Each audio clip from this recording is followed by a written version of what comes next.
Hare Krishna. Uh,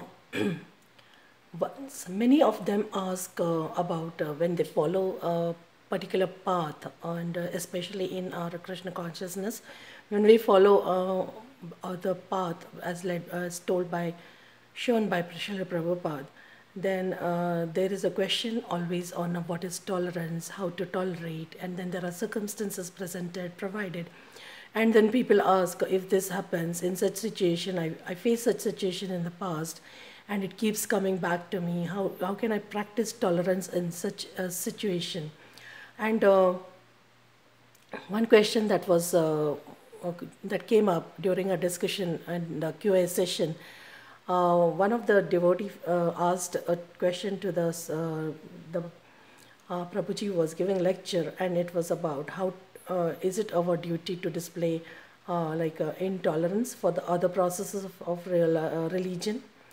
Is it, I repeat the question, is it our duty to display intolerance for other processes of religion? And he gave an example he illustrated with an example. Now I don't remember that example properly. It may not be apt to present it or speak up on it now. But he gave a quote from the purports given by Srila Prabhupada's Guru Maharaj, Srila Bhakti Siddhanta Saraswati Thakur Maharaj, and he said that Srila Bhakti Siddhanta Saraswati Thakur Maharaj said that those who blaspheme, hate or envy other religious processes are certainly ignorant and foolish.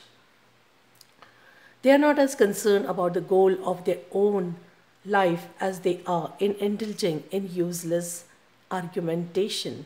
So, when you are on the path of liberating yourself from all the miseries of this material world, why would you throw miseries at other poor souls who don't even know what is spirituality and what is religion?